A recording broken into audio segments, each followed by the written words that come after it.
Hello and welcome to another episode of the Big Six podcast. Today we're going to talk about common myths and misconceptions surrounding the Big Six movements. So we'll just start with the first myth. The first major myth about the Big Six movements is that it's only for advanced athletes. Yeah, and I kind of get where this myth came from because once you look at all of these movements, you can see that you do need to have some level of skill or strength, especially when talking about the chin-ups and the dips, which I'll talk about in a second. But you do need to have some skill in order to perform these six movements. But first thing we need to understand is that these movements can be scalable. You can regress the movement and use variations to fit your current strength level or current skill level. So for instance, if we talk about the squat, you can see that you can take something like a goblet squat. And I give this example because it is something I do with most of my beginners, if not all of them, who are not able to perform back squat. And so you can take something like a goblet squat and to use it for understanding the squat mechanics, and because it's way simpler than the back squat, and to build some strength in your legs and upper back and make more comfortable transition to the back squat. So we can work towards these movements. And I know that often when people will talk about and claim these assumptions, they will often refer to the dips and the chin-ups because you do need to have some strength to pull or to push yourself, not to talk about multiple reps. But if you don't have the skill or you don't have the strength to push or to pull yourself, then you can use the variations and to work towards these movements. So for instance, if you're not strong enough to perform even one chin-up, so your main chin-up in quotes variation in the program can be something like an Australian chin-up or eccentric chin-up. So you can work towards your first chin-up. Same goes with dips. If you're not strong enough to even have one push-up, so the main dip in quotes variation in your program can be something like an elevated push-up. So you can work towards your first push-up as a milestone to your first dip.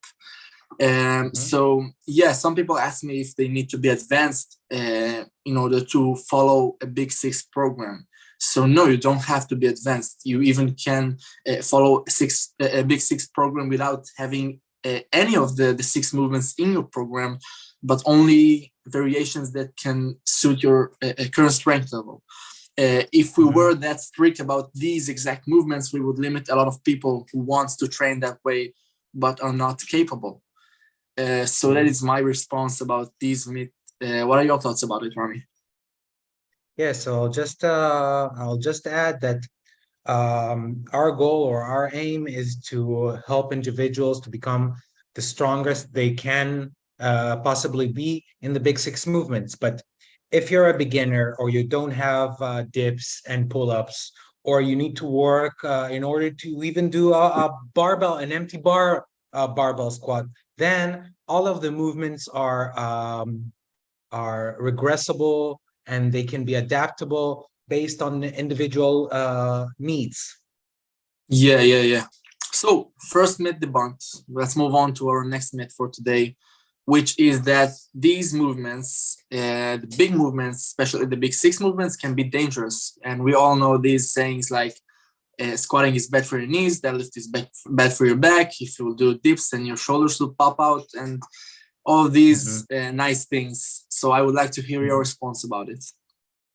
Yeah, so I'll just start with that potentially everything can be dangerous.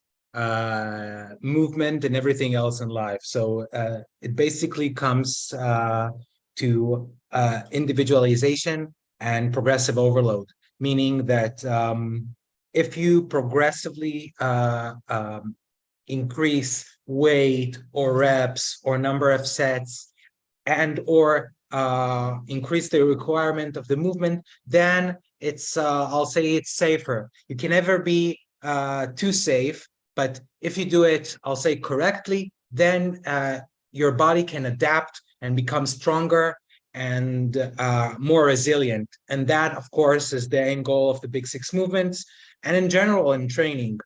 So when we talk about the myth, one of the most important aspect is not that the movements are dangerous, but the fear of movement is more dangerous. So there is a definition called kinesiophobia regarding fear of movement. So when an individual is afraid of moving, let's say bending their spine or moving their shoulders in a very certain way, then when they do those movements, and of course you need to bend your spine in order to live or move or lift heavy objects or any object, then when you do those movements, you are more prone to pain sensation. So, so the bottom line is that if you use progressive overload and individualize the movement and do it slowly and based on your current level and strength, then you're good to go. Yeah, I kind of like what you said about that potentially everything can be dangerous, and we know that driving can be dangerous. Like, but you need to put some logical thinking in it. Like, if I'll drive on 90 in my neighborhood, then that is dangerous. But as long as you put logical thinking, you can reduce significantly the risks or the danger.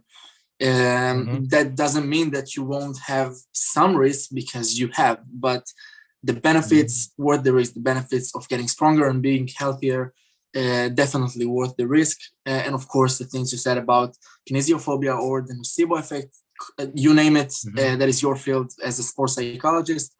But yeah, I would say that it is more dangerous than the movements. So yeah, that's about it. Yes. So the last myth for today is that you need to choose one. Either you're a power lifter and you want to improve only the barbell movement, the squat, bench, and the deadlift, or you want to improve in body weight oriented movements, which are the chin ups and dips. So Liel, you want to talk about this myth a bit more? Yeah, and it is something we mentioned on our first episode, and I said I remember that once you understand your overlaps and your challenges, and you know how to manage this stuff, then you understand that, of course, it is possible to get stronger in all of these elements of training, and you don't have to choose one. So let's take, for instance, the fact that I have 3 pushing movements in those 6, which are the dips, the press, and the bench press. And I will say, well, of course, we will dive way deeper into programming on our next episode. But in a nutshell, the way that I'll manage this and the way I'll do this stuff will decide whether these movements will interfere with each other or support each other. And that's exactly the difference between having only ingredients without knowing what to do with them, and to have a full recipe when you know what to do with doses, with managing the volume and intensity, and to manage these things over the long term, and not to just throw a bomb of 6 movements into one program and to do it all simultaneously, unless you're a beginner. So yeah, that is my response about it. Do you want to add something? Yeah, I think that's that's correct. So I'll just add that like you said, that if you're a beginner, you can throw all the movements and you could do basically everything, not everything, but most of the things, and you can try it and you'll get stronger because you have a lot of potential to get stronger. But as you increase your level of strength and your technique, and you become more and more specific, then you need to know how to program those. And yes, so that's why you can't improve all of them, but you need to know how to do it. Yes, and not just throw everything and hope for a miracle, because that's what a lot of people do. And then they say that you can't improve all of the big 6 movements because they try to throw all of the big movements and they try to improve all of them simultaneously, and you don't succeed.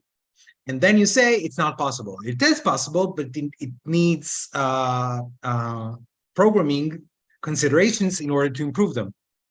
Yeah, and it needs to be managed over the long term, and of course not simultaneously, because then you having a mess in your program. So yeah, so 3 myths for today. I think that's enough for this episode. So let's talk a bit about the danger of believing these myths. You talked about it in a nutshell about the kinesiophobia. Do you want to talk about it a bit more?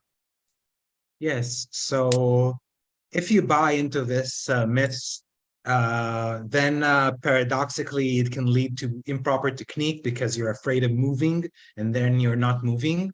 Uh, it it it will make you fear of certain exercises such as squat or dips or chin-ups or every movement basically, and it can limit your training progress, especially if you want to improve in those movements and you want to improve strength in the big six movements. So don't buy into this myth. uh, Train smart, work hard, and enjoy the movements, because if you do them and you improve in all of the big six movements, then you have a lot of opportunities for strength development and becoming stronger and more resilient and having fun, because training is fun. Yeah, yeah. Um, yeah, do And you want to add something? yeah, I would just say that these days you can't know what's true and what isn't true. So for people In are the just media. in the social media, everyone can publish anything. So my advice would just to follow people that can explain the rationale and not just to say this is danger and this isn't dangerous. Um, Mhm, there is no black and white. There is no yes and no in fitness world. mhm. So just follow people that can explain the rationale behind these claims. So that is my advice. Yes, we encourage our listeners to seek reliable sources of information on Instagram, on YouTube, and we'll recommend more sources in the future. And yes, I think that's about it. So you want to summarize today's episode? Yeah, so we talked about three myths. One is that the big six is only for advanced athletes.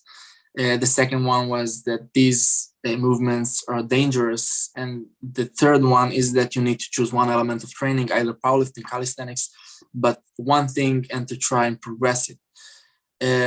We also talked about the danger of believing these myths, and gave some advices to follow people on social media. So Mm. that's it for today. Thank you for listening. We will leave you links down below, so make sure to check them and stay tuned for our next episode. Thank you. Thank you.